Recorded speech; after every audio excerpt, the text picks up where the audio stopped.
ଆଜିର ପ୍ରସଙ୍ଗ ଦକ୍ଷତାର ସହ ଆମେ ଯକ୍ଷ୍ମାର ଅନ୍ତ କରିପାରିବା। ଆଲେଖ୍ୟ ଆଞ୍ଚଳିକ ସମ୍ବାଦ ବିଭାଗ ଉପସ୍ଥାପନାରେ ମୁଁ ମହେଶ୍ୱର ସାହୁ।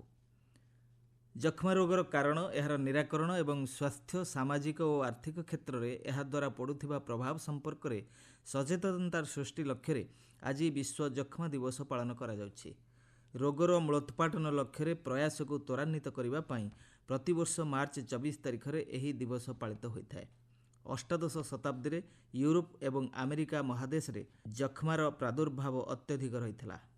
ଏହି ରୋଗରେ ପ୍ରାୟ ପ୍ରତି 7 ଜଣରେ ଜଣକର ମୃତ୍ୟୁ ହେଉଥିଲା। ଏହି ଭୟାବହତାକୁ ଲକ୍ଷ୍ୟ ରଖି ବର୍ଲିନର ଡାକ୍ତର ରୋବର୍ଟ କଚ୍ ଏହାର କାରଣ ଖୋଜିବା ପାଇଁ ପ୍ରୟାସ ଆରମ୍ଭ କରିଥିଲେ। 1882 ମସିହା ମାର୍ଚ୍ଚ ମାସ 24 ତାରିଖରେ ସେ ଏଥିରେ ସଫଳତା ହାସଲ କରିଥିଲେ। ଯକ୍ଷ୍ମା ଜୀବାଣୁ ଆବିଷ୍କାରର ଏହି ସ୍ମୃତି ଦିବସକୁ ମନେ ପକାଇ ପ୍ରତ୍ୟେକ ବର୍ଷ ମାର୍ଚ୍ଚ ମାସ 24 ତାରିଖକୁ ବିଶ୍ୱ ଯକ୍ଷ୍ମା ଦିବସ ଭାବେ ପାଳନ କରାଯାଇ ଆସୁଛି। ଚଳିତ ବର୍ଷ ଏହି ଦିବସ ପାଳନର ବିଷୟବସ୍ତୁ ରହିଛି ଲୋକଙ୍କ ଦ୍ୱାରା ପରିଚାଳିତ ଦେଶ ନେତୃତ୍ୱରେ ଆମେ ଯକ୍ଷ୍ମାର ଅନ୍ତ କରିପାରିବା। 2024 ମସିହା ଆକଳନ ଅନୁଯାୟୀ ବିଶ୍ୱରେ ପ୍ରତିବର୍ଷ ପ୍ରାୟ 10 ନିୟୁତ 70 ଲକ୍ଷ ଲୋକ ଯକ୍ଷ୍ମା ରୋଗରେ ପୀଡ଼ିତ ହୋଇଥାନ୍ତି। ସେଥିମଧ୍ୟରେ 5 ନିୟୁତ 80 ଲକ୍ଷ ପୁରୁଷ, 3 ନିୟୁତ 70 ଲକ୍ଷ ମହିଳା ଏବଂ 1 ନିୟୁତ 20 ଲକ୍ଷ ପିଲା ଅନ୍ତର୍ଭୁକ୍ତ।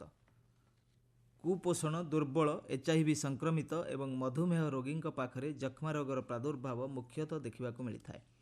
ଏପରିକି ସଂକ୍ରମିତ ବ୍ୟକ୍ତିଙ୍କ ସହ ଦୀର୍ଘ ସମୟ ଅତିବାହିତ କଲେ ବାୟୁ ମାଧ୍ୟମରେ ମଧ୍ୟ ଏହି ରୋଗ ଅନ୍ୟକୁ ସଂକ୍ରମଣ କରିଥାଏ। ଏହାର ସାଧାରଣ ଲକ୍ଷଣଗୁଡ଼ିକ ମଧ୍ୟରେ 3 ସପ୍ତାହରୁ ଅଧିକ ସମୟ ଧରି ଲଗାତାର କାଶ, କଫରେ ରକ୍ତ ପଡ଼ିବା, ଛାତିରେ ଯନ୍ତ୍ରଣା, ଦୁର୍ବଳତା, ଥକ୍କାପଣ, ଓଜନ ହ୍ରାସ, ଜ୍ୱର ଏବଂ ରାତିରେ ଝାଳ ବୋହିବା ଆଦି ଅନ୍ତର୍ଭୁକ୍ତ। ଶରୀରର ସମସ୍ତ ଅଙ୍ଗକୁ ଯକ୍ଷ୍ମା ଜୀବାଣୁ କ୍ରମଶଃ ଆକ୍ରାନ୍ତ କରିଥାଏ। ପ୍ରଥମେ ଫୁସ୍ଫୁସ୍ ଏବଂ ପରେ ଶରୀରର ଅନ୍ୟ ସମସ୍ତ ଅଙ୍ଗ ଏହାଦ୍ୱାରା ଆକ୍ରାନ୍ତ ହୋଇଥାନ୍ତି। ଶରୀରର ରୋଗ ପ୍ରତିରୋଧକ ଶକ୍ତି ଉପରେ ଯକ୍ଷ୍ମାର ଭୟାବହତା ନିର୍ଭର କରିଥାଏ।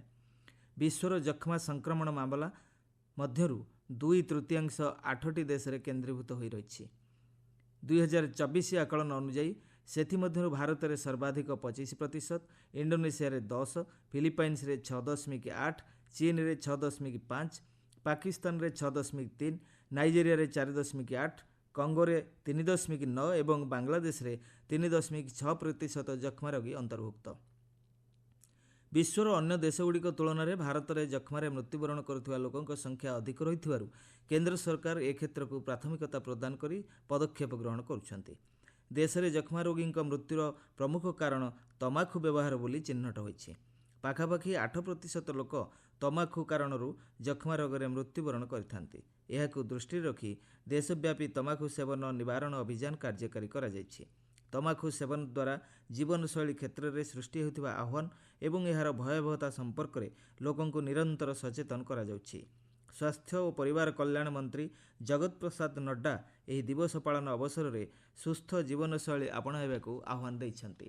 ସାମାଜିକ ଗଣମାଧ୍ୟମ ପୋଷ୍ଟରେ ଶ୍ରୀ ନଡ୍ଡା କହିଛନ୍ତି, ଜାତୀୟ ଯକ୍ଷ୍ମା ଦୂରୀକରଣ ପଦକ୍ଷେପ ମାଧ୍ୟମରେ ଭାରତ ଉଲ୍ଲେଖନୀୟ ସଫଳତା ହାସଲ କରିଛି।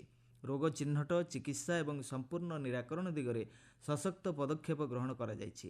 ଉତ୍ତରପ୍ରଦେଶ ଗ୍ରେଟର ନୋଏଡା ସ୍ଥିତ ଗୌତମ ବୁଦ୍ଧ ବିଶ୍ୱବିଦ୍ୟାଳୟରେ ଏହି ଅବସରରେ ଆୟୋଜିତ ଜାତୀୟ କାର୍ଯ୍ୟକ୍ରମରେ ଯୋଗଦେଇ ଶ୍ରୀ ନଡ୍ଡା କେନ୍ଦ୍ର ସରକାରଙ୍କ ପ୍ରାୟୋଜିତ 100 ଦିନିଆ ଯକ୍ଷ୍ମାମୁକ୍ତ ଭାରତ ଅଭିଯାନକୁ ଶୁଭାରମ୍ଭ କରିଛନ୍ତି। ଏହି ଅବସରରେ ସେ ଯକ୍ଷ୍ମାମୁକ୍ତ ଭାରତ ଆପ୍ ଏବଂ ଯକ୍ଷ୍ମାମୁକ୍ତ ସହରାଞ୍ଚଳ ୱାର୍ଡ ଇନିସିଏଟିଭ୍ ଆରମ୍ଭ କରିଛନ୍ତି। ରୋଗ ଚିହ୍ନଟ, ଚିକିତ୍ସା ଏବଂ ଏ କ୍ଷେତ୍ରରେ ରହିଥିବା ସରକାରୀ କଲ୍ୟାଣମୂଳକ ପଦକ୍ଷେପକୁ ତୃଣମୂଳ ସ୍ତରରେ ପହଞ୍ଚାଇବା ଏହି ଅଭିଯାନର ଅନ୍ୟତମ ଉଦ୍ଦେଶ୍ୟ। ଯକ୍ଷ୍ମା ରୋଗୀଙ୍କ ପାଇଁ ଚିକିତ୍ସା ସେବାକୁ ଅଧିକ ସୁବ୍ୟବସ୍ଥିତ କରିବା ଏବଂ ଏହାର ନିରାକରଣ ଦିଗରେ ସମୟୋଚିତ ପଦକ୍ଷେପ ଗ୍ରହଣକୁ ସରକାର ପ୍ରାଥମିକତା ପ୍ରଦାନ କରୁଛନ୍ତି। ଏହି ଅଭିଯାନରେ ସମାଜର ଦୁର୍ବଳ ବର୍ଗଙ୍କୁ ଅଧିକରୁ ଅଧିକ ସାମିଲ କରିବା ପାଇଁ ଲକ୍ଷ୍ୟ ରଖାଯାଇଛି। ଯକ୍ଷ୍ମା ରୋଗ ନିରାକରଣ ପାଇଁ ସରକାର ଡଟ୍ସ ପଦ୍ଧତିକୁ ଆପଣାଇଛନ୍ତି। ସ୍ୱାସ୍ଥ୍ୟକର୍ମୀ, ଅଙ୍ଗନବାଡ଼ି କର୍ମୀ, ଆଶାକର୍ମୀ ଏବଂ ସ୍ୱେଚ୍ଛାସେବୀ ସଂଗଠନ ସହାୟତାରେ ଏହି ପଦ୍ଧତିକୁ ରୋଗୀଙ୍କ ପାଖରେ ପହଞ୍ଚାଇବା ନେଇ ପଦକ୍ଷେପ ଗ୍ରହଣ କରାଯାଇଛି। ଆସନ୍ତୁ ଏହି ଅଭିଯାନରେ ସାମିଲ ହୋଇ ଦେଶକୁ ଯକ୍ଷ୍ମାମୁକ୍ତ କରିବା।